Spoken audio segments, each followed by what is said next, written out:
Breaking news. It's a story that the whole state has been talking about. WVU men's basketball coach Bob Huggins is out as WVU men's basketball coach. This breaking news coming down late tonight after Huggins was arrested for DUI in Pittsburgh. We just got this breaking news moments ago, a statement from Bob Huggins to West Virginia University communities. It says, in part, quote, "Today I have submitted a letter to President Gordon Gee and Vice President and Director of Athletics, Ren Baker, informing them of my resignation and intention to retire as head men's basketball coach at West Virginia University, effective immediately. My recent actions do not represent the values of the university or the leadership expected in this role," unquote. We also just got this joint statement from WVU President Gordon Gee and the athletic director, Ren Baker, on Bob Huggins. It says they support Huggins' decision to step down and also in part, quote, "On behalf of West Virginia University, we share our appreciation for his service to our university, our community, and our state. During his time as student-athlete assistant coach and head coach, Coach Huggins devoted himself to his players, to our student body, to our fans and alumni, and to all West Virginians," unquote.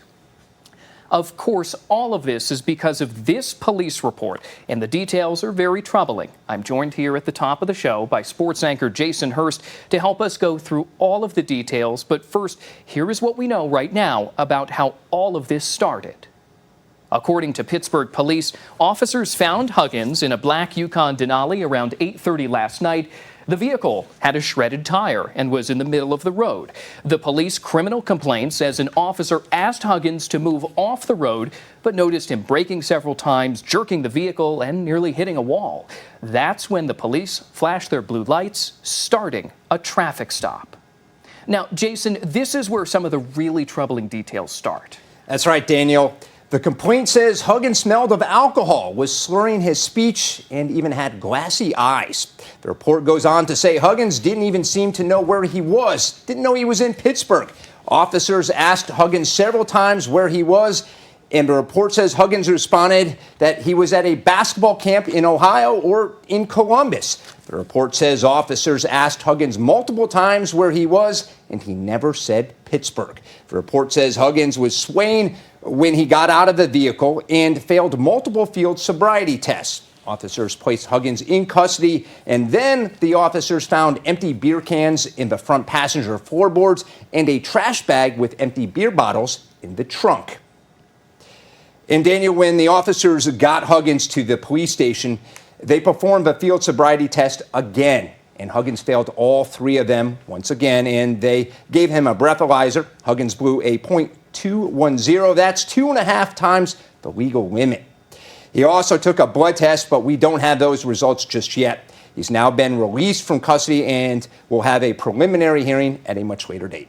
And this isn't the first time that Huggins has had an incident with alcohol.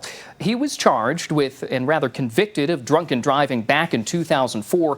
That was when he was coaching at Cincinnati. He pleaded no contest. The school suspended him for 2 months and ordered Huggins to go to rehab. This incident would put a strain on Huggins' tenure at the school, and he resigned the next year.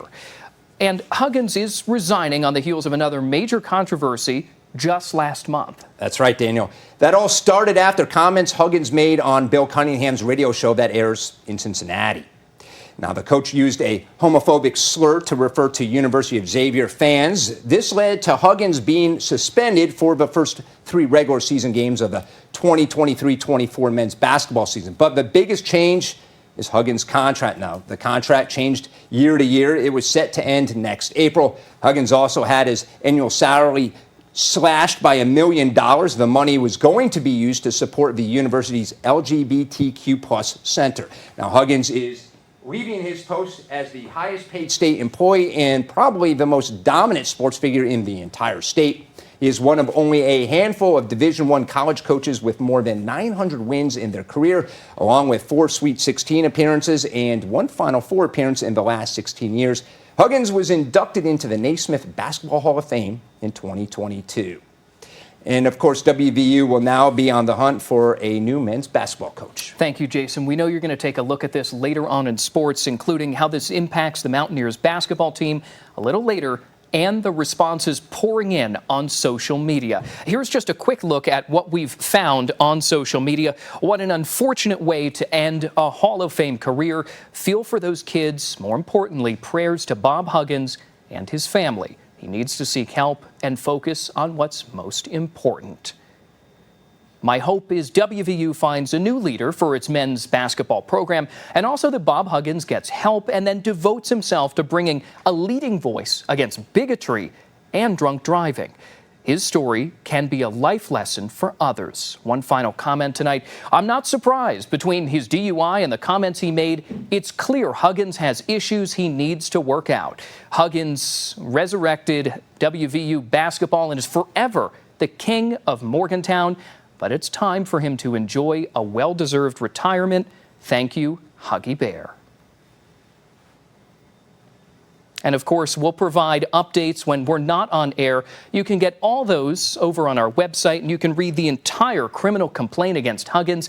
It's linked with this story on the front page of our website.